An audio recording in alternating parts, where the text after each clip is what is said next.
for everybody that knows that they want to do medicine, kudos to you. If you decide to change your mind, that's okay. But I wanted to make this video to provide tips and experiences and I guess like reflections on what I wish I would have known when I started college. And I ain't going out like a sucker, no way.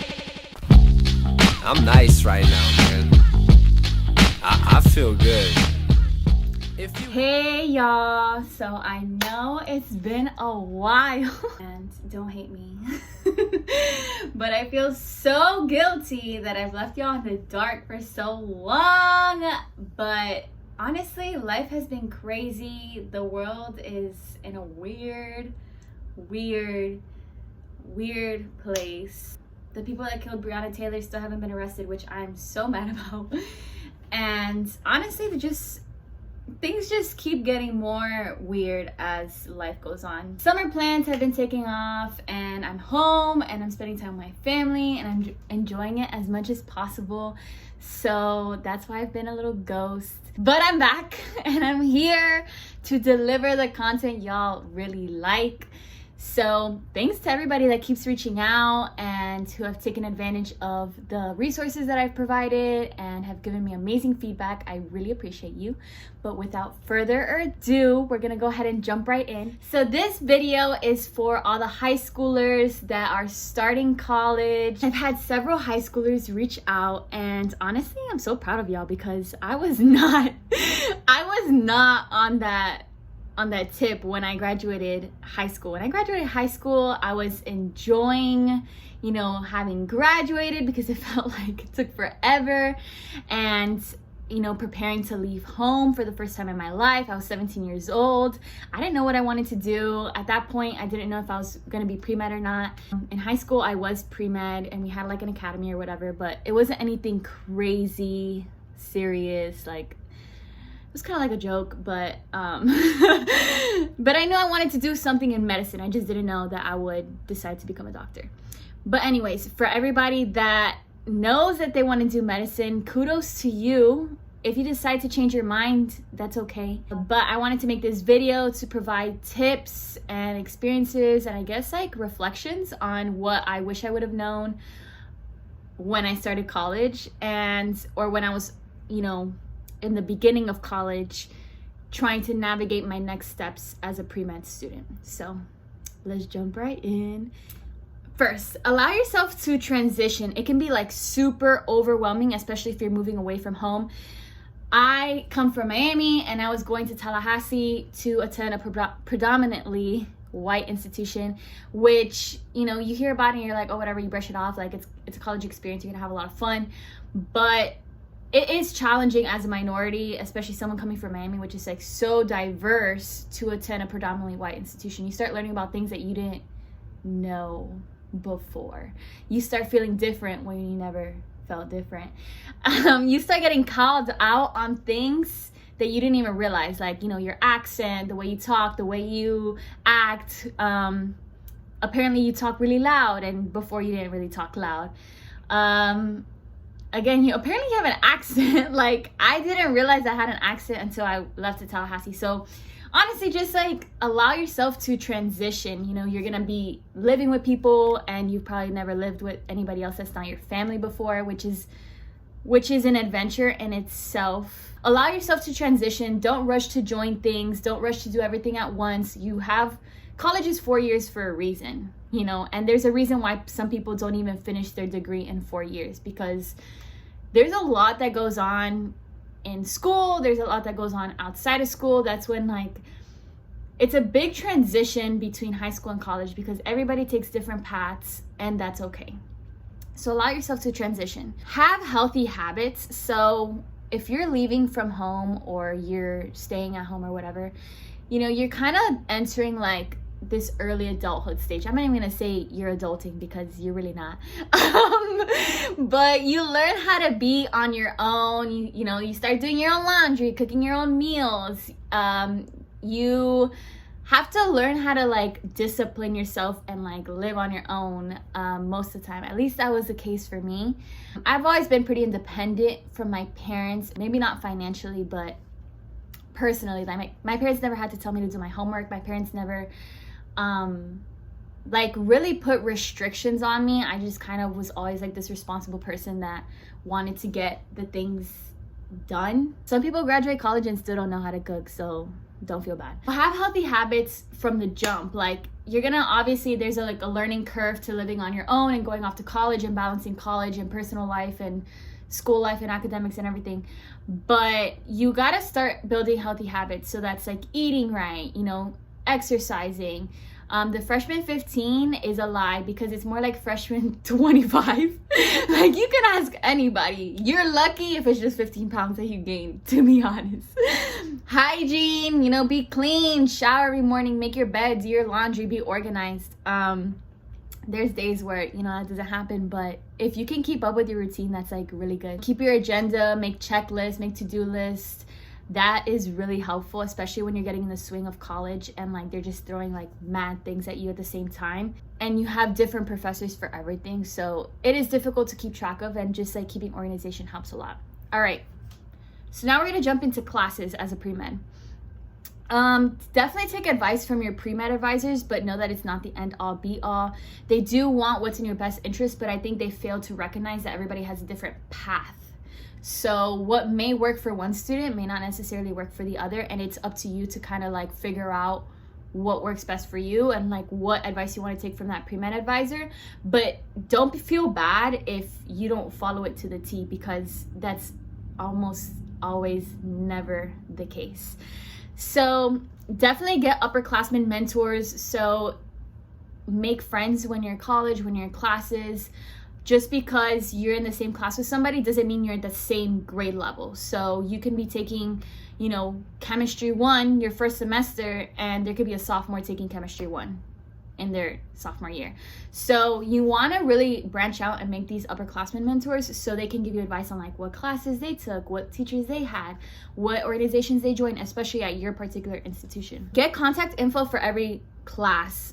Every single time I started the semester, I always made myself, even though it was very uncomfortable, I always sat next to somebody, and by the end of the class, I told myself my goal is to get their phone number or like their contact information.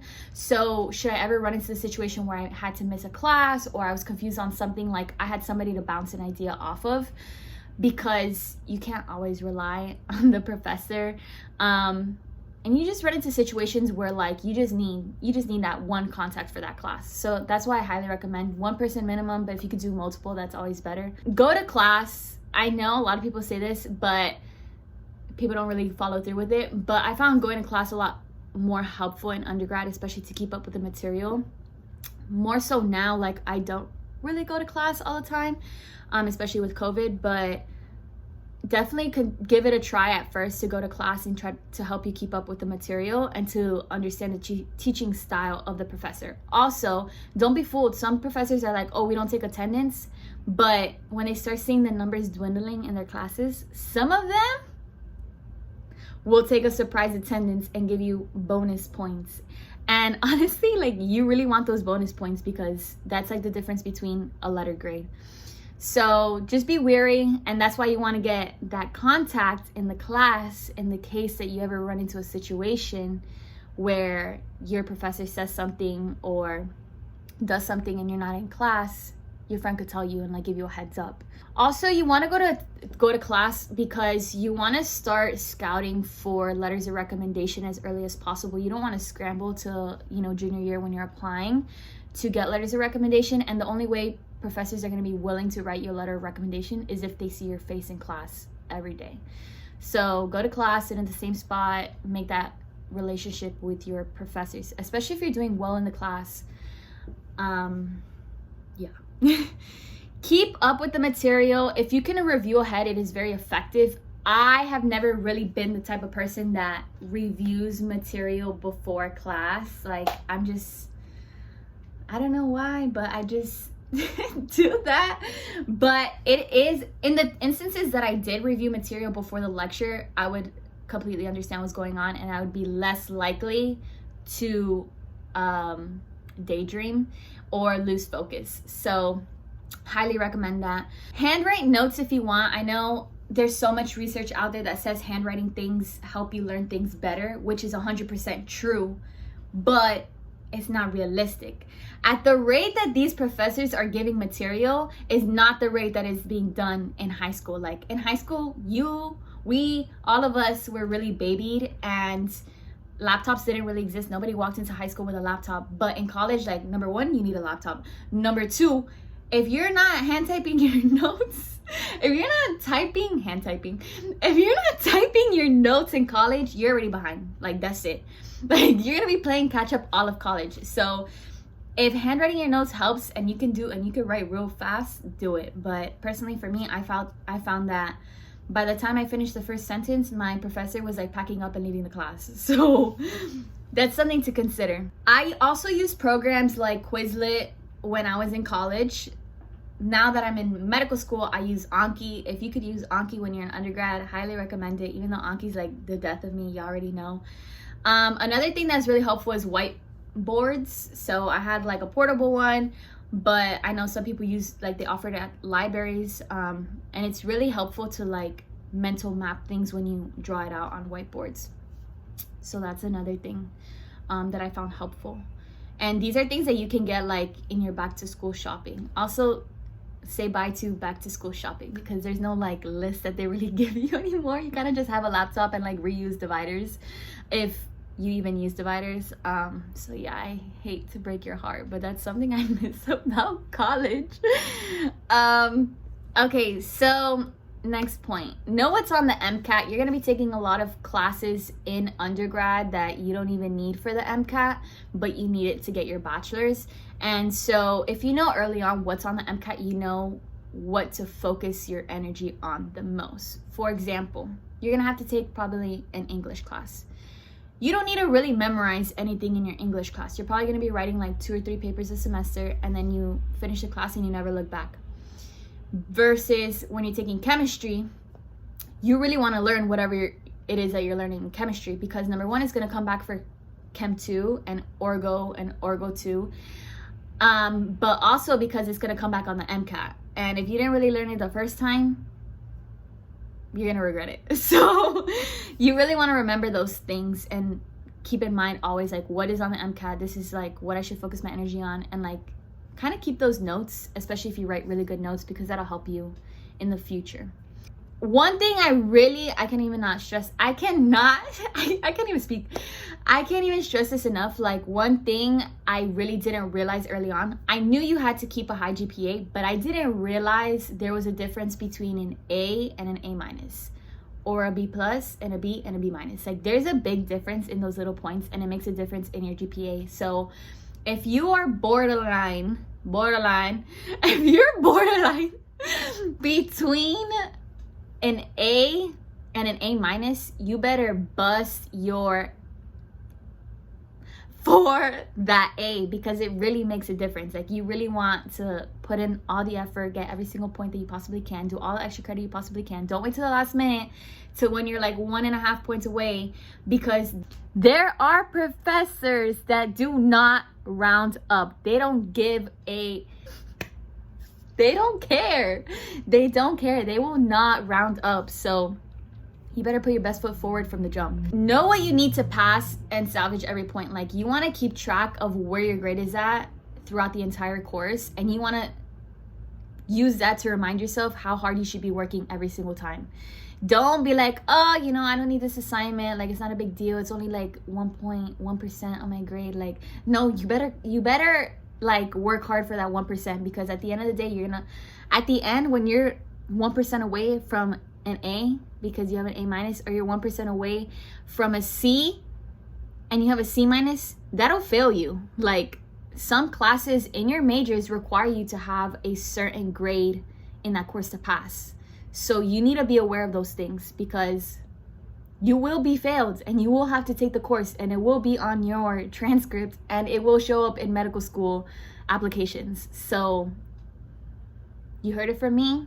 You don't want to hear it from anybody else. Okay, so make relationships with your professors, especially if it's a course you enjoy, because again, like, these are the people that are going to be writing you letters of recommendation.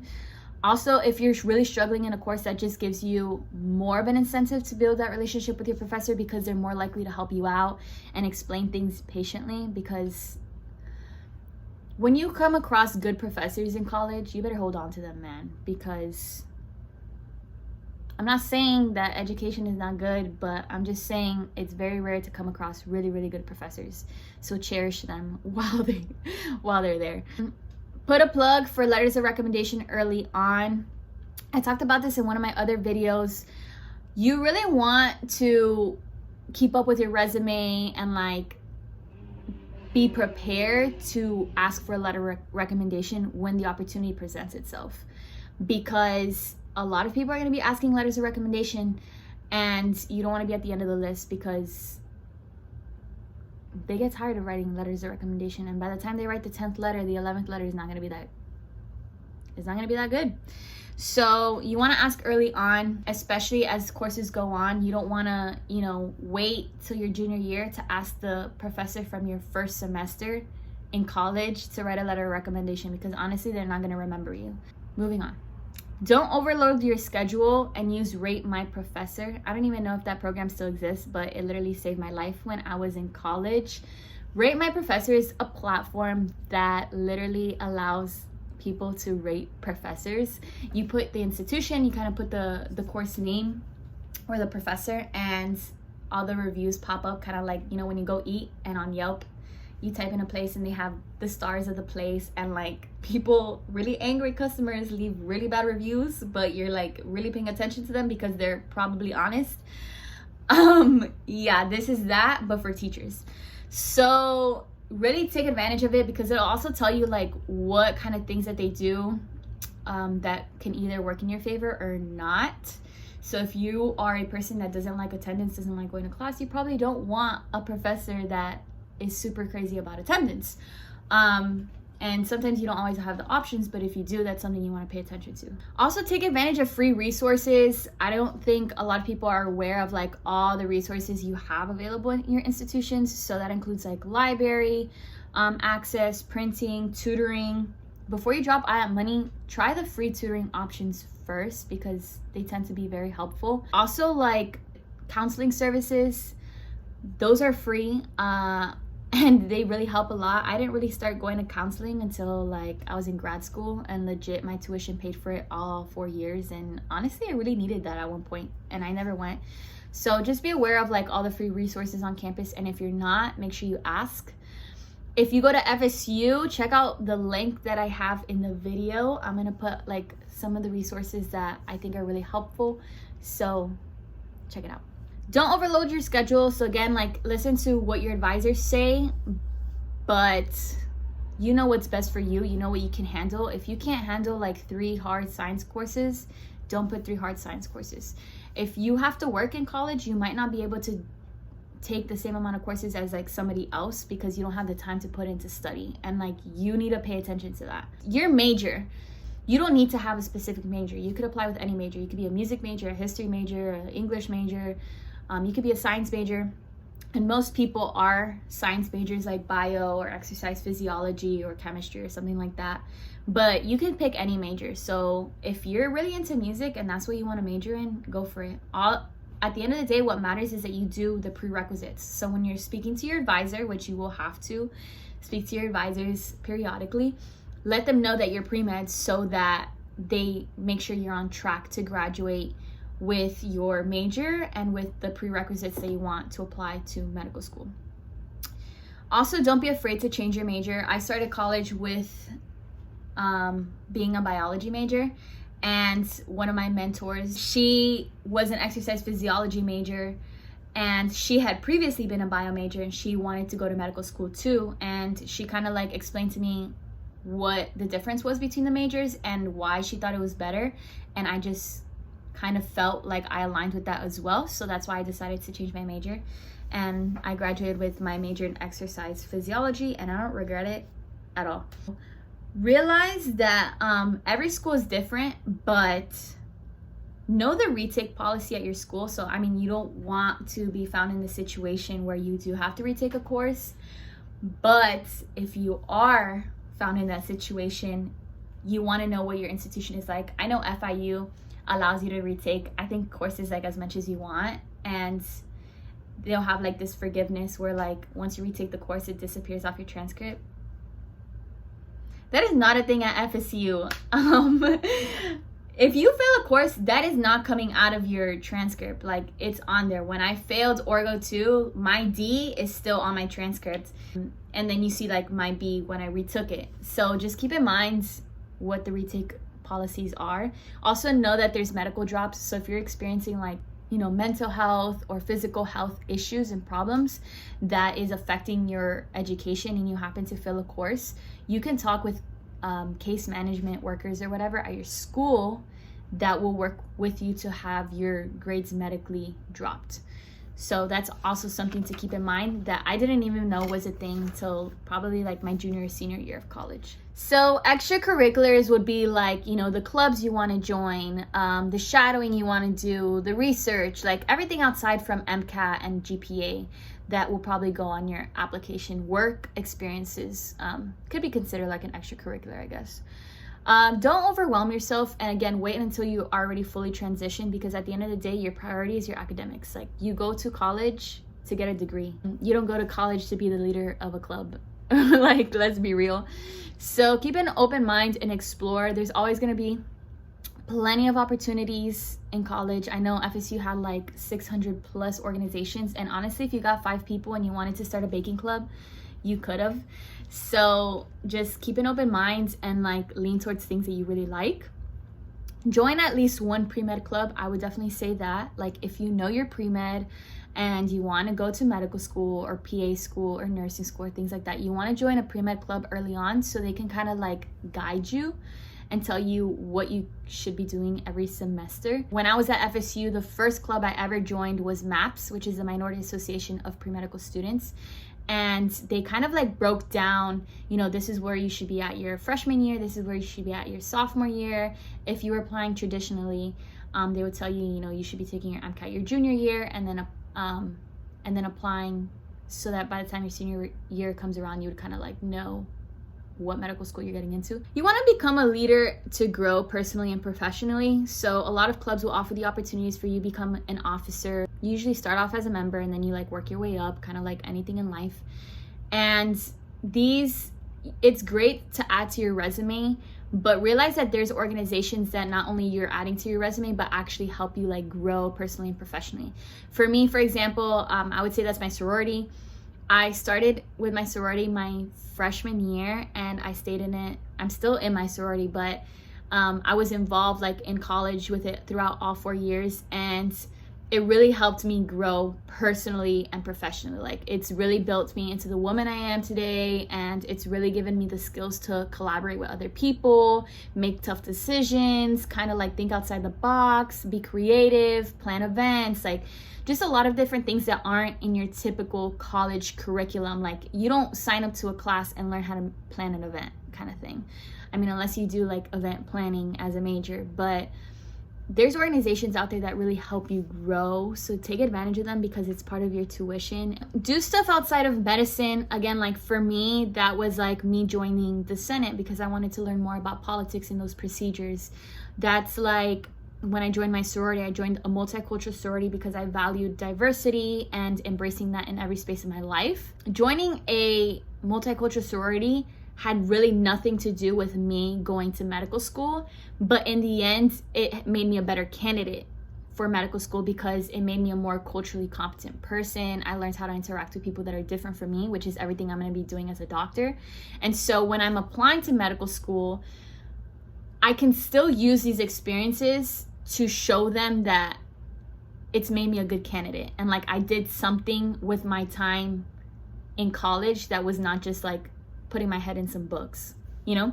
So I definitely recommend doing stuff that you enjoy, that is not necessarily medicine. Keep up with your hobbies. If you like to play sports, join IM Sports. If you're an athlete, that's really hard to keep up with, like when you're pre-med, but I've seen people do it. Don't let go of things just because it's like, you know, difficult to handle with your career path, because at the end of the day, you're a human. And I always say this, like, doctors do much more than just be doctors. Like, you know? So don't let go of what you love just because it's going to be hard to balance it with your education. Enjoy college, man. Once you put in the 4 years, like, you're not going to get those 4 years back. And you want to look back at something that you really enjoyed.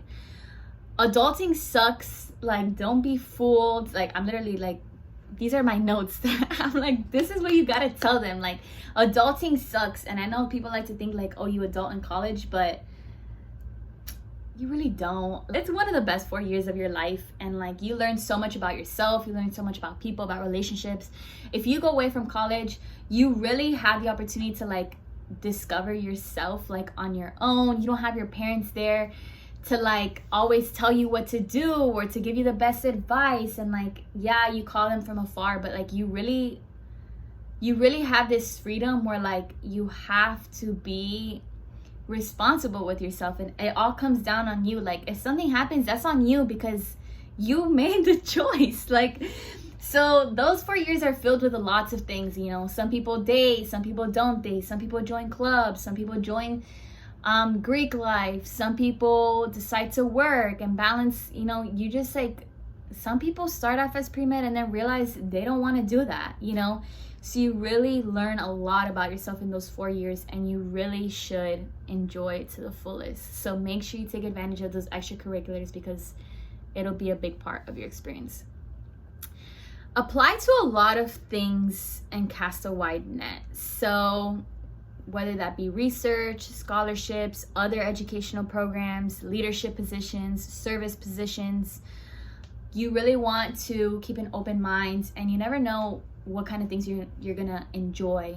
When you go into college, you don't really think like, okay, I'm gonna join 2 pre-med clubs and 1 service organization, and I'm gonna do 5 hours here and 2 hours there. Like, you don't really think about that. You just kind of like, oh, this opportunity presents itself, oh, let me check that out. Oh, that sounds cool, let me apply. And then that's kind of like how you start building your resume. It's very like spontaneous. You kind of like, doors open themselves, and it's up to you to walk through them, right?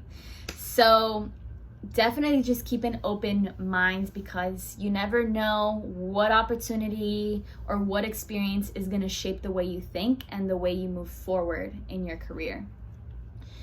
You also want to keep track of what you do. So when it comes to the AMCAS application, there's going to be a lot of questions asking about what you did, how it impacted you, how many hours did you do, who was a contact person for that.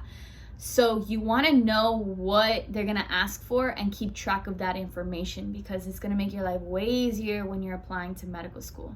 So if you haven't watched the video on what's on the application, you should watch it. I know it's probably early on if you are just starting college, but it's good information to have in the back of your mind in general. So yeah, update your resume periodically. There's a lot of, most institutions have a career center that offers free services to do career coaching and resume coaching. So take advantage of them because your tuition goes towards them. I did mention to apply to scholarships. You always want to apply to scholarships. Like, anything that your name kind of aligns with the qualifications, you better apply to it, because loans are legit for the birds. Like, you don't want to rack up thousands of dollars in loans, because you're only going to rack up more thousands of dollars in loans, hundreds and thousands of dollars in loans as a med student. So if you can graduate undergrad debt free, like, I highly recommend it. There's also a lot of free money out there, so just take advantage of it. It may not always like just be thrown at you. Nobody's gonna throw a stack at you like, here's some money, but if you go looking for it, you might find something. Also, there's some like non-traditional scholarship programs. Like, for example, I lived in a scholarship house, and so although they didn't hand me money, they put a roof over my head that didn't cost as much. So that was in a way me saving money. So things like that, keep an open mind. Granted, I didn't have my own space for 4 years, and like, I had to do chores and things like that. But for me, I graduated undergrad without debt because of that program. And to me, that was worth it. So just keep an open mind. So if you have to work or, you know, do some type of employment while you're in college to make ends meet or to help people back at home, go for it. at the end of the day, you may not have the same time or opportunity to do what other people are doing, but at the end of the day, medical schools are going to understand that. For example, when I really needed employment at one point, I worked as a sitter. And so working as a sitter, I was getting paid. I was able to study on the job sometimes. And I was also getting my clinical experience. Like, I was working with patients kind of thing. And I also didn't need a certification for this. So I was like, what? This is it right here. And it was like a really good experience. So on my application, I was able to put it as like clinically related or medically related employment, and I was able to talk about like my interactions with the patient. I also volunteered as an AmeriCorps volunteer, and if any of you are aware of that, it's a federally funded program. I want to say it is a huge commitment. It was like almost 500 hours, but I would get a stipend like every 2 weeks. And so at the end, it ended up adding up to like a $1,000+ educational stipend, which is basically like a scholarship. That was another way I killed two birds with one stone. I highly recommend it because money talks, man. Money talks. And you will talk about your employment in your application, so don't be discouraged of like, oh, you know, if I hold a job, my application is going to be weaker because I can't do other things. Like, no, people understand that sometimes people need to pay their bills and like get things done, and not everybody has the opportunity for their parents to pay for everything while they're in college, and they understand that. So don't be afraid to voice that in your application, because the opportunity to voice it will come up. So yeah, being a pre-med student is really hard, but it is doable.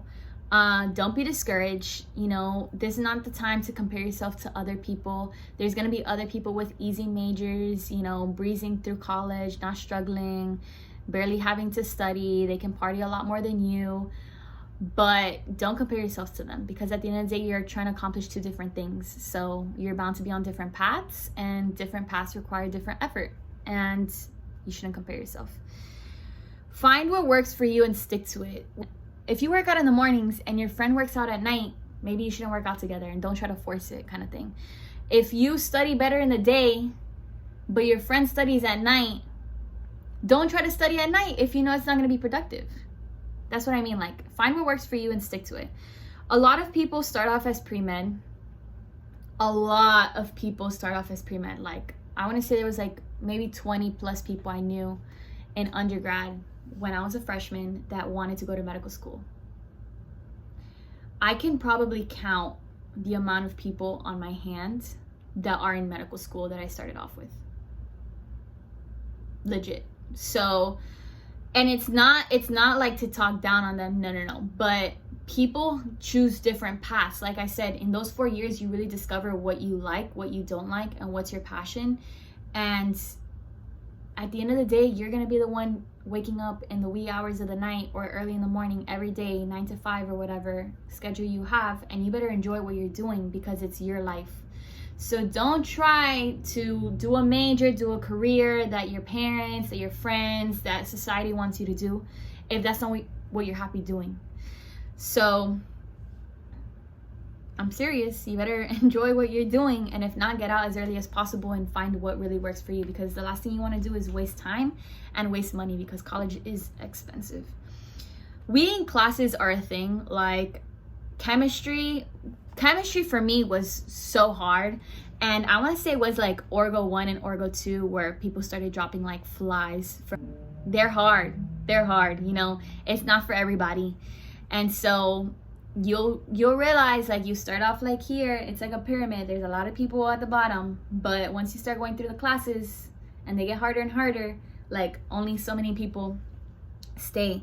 C's get degrees. Like, yeah, you want to get A's and B's all the time, but that's not always what it turns out to be. There's going to be classes that are harder than others, and semesters where, you know, you're more burnt out than others, where you have more on your plate than others. And if you don't get the grade that you wanted to get, just keep pushing through and make up for it later on, because you can't sit there and dwell on a C. I have multiple C's on my transcript. I got a D on my transcript. I had to retake a class, and I'm in medical school, so it's realistic. Make friends that make you ambitious. Like, if your friends are not contributing to the betterment of you, your soul, your goals, your aspirations. If they're not making you better and they're toxic, cut them off. Like, life is too short to be holding on to toxic friends. There's way too many people. FSU has like 40,000 people at their institution. Like, you do not need to hold on to the toxic friend. Medical schools really care about the trends. Maybe you had a really rough semester and then you made a comeback. But if you're constantly failing every single semester and like really struggling, they're gonna see that as a red flag, because medical school is only gonna be harder, and they wanna make sure that if you do have a bump in the road in medical school, that you're gonna still graduate, because they're investing in you. And so at the end of the day, that's what they're looking at, the trends in your transcript. And you need to be able to explain the blemishes in your transcripts and on your application. So just be prepared for that. The higher your GPA is, the better, of course. Like 4.0 is obviously the best. And if you do really well in your courses, you probably know the material pretty well, so you're bound to do pretty well in the MCAT and won't have to study as much. But if you run into a situation where your GPA is lower than most people when you're applying, and right now I think the average is like a 3.7 for medical school matriculants, there are still other options for you. Like, I did the MSP3 program. I graduated at 3.4. I went to USF and I did my master's with a 4.0, and I showed both to medical schools, and they kind of like looked at me and were like, okay, obviously she could handle it. So if you did have a difficult time with your GPA in undergrad, it's okay. Like, it's okay. Know the difference between cumulative and your biology, physics, chemistry, math GPA. So that's going to be summarized as BPCM. And understand that both are just as important. When you go to apply to medical school, they're going to break it down as your cumulative GPA, your BPCM, and like your non-BPCM GPA. And they're all equally important. So for the people that say, oh, I'm going to be a psych major to buffer my GPA because I did really, really, really, really bad in my BPCM, they're going to see both GPAs. You know, if your BPCM GPA is like a 2.5 and your other one is like a 4.0, they're going to see that. You can't hide that. So you want to try to keep both as high as possible and know which ones contribute to your BPCM, which is biology, physics, chemistry, and math courses. You can never have too many mentors. You always want to constantly look for mentors, but obviously you want to call on different mentors for different things. One of your mentors may be really good at mentoring you in terms of being a pre-med. Another one may be really good as mentoring you on how to balance school and work. Another one may be really good on giving you like life advice. Don't be afraid to have too many mentors and build, invest in all these relationships, because every single one is going to help you in different ways, and you want to take advantage of that. Mentors look very different. So one of your mentors can be an upperclassman right above you. Another mentor can be a life coach advisor on your campus. Another mentor could be a professor. Like, you literally never know. So just keep an open mind, because mentors literally come in all shapes and sizes, and they do all different kinds of things for you. Network like crazy. Like, jump at the really good opportunities. There's always going to be leadership opportunities, employment opportunities, service opportunities, shadowing opportunities. You just really got to jump towards them. And sometimes they are just not always there out in the open for you to grab. Sometimes you really need to go looking for them. So be ambitious and persistent and determined and resilient, because you're going to get a lot of no's and a lot of rejections throughout the time. So just be aware. Cut yourself some slack, man, and work hard. Like, you really have to enjoy college. It's going to be some of the best years of your life that you're not going to get back. So just like really enjoy it. You'll make really close friends. These are, some people, if you decide to get married, they'll probably be in your wedding. These are people you probably like celebrate birthdays and like big events with, and just, man, enjoy college, because it's a good time. Some people will stick around. Some people will really be those blessings in your life, but some people are really gonna be those lessons in your life, and you gotta be willing to accept that. Like, some people will stick it out for the rest of your life, and some people are just meant to stay in college. Like, that's it. Be a good human. Everybody's there to get educated and move on with their life. Don't make people's experience bad.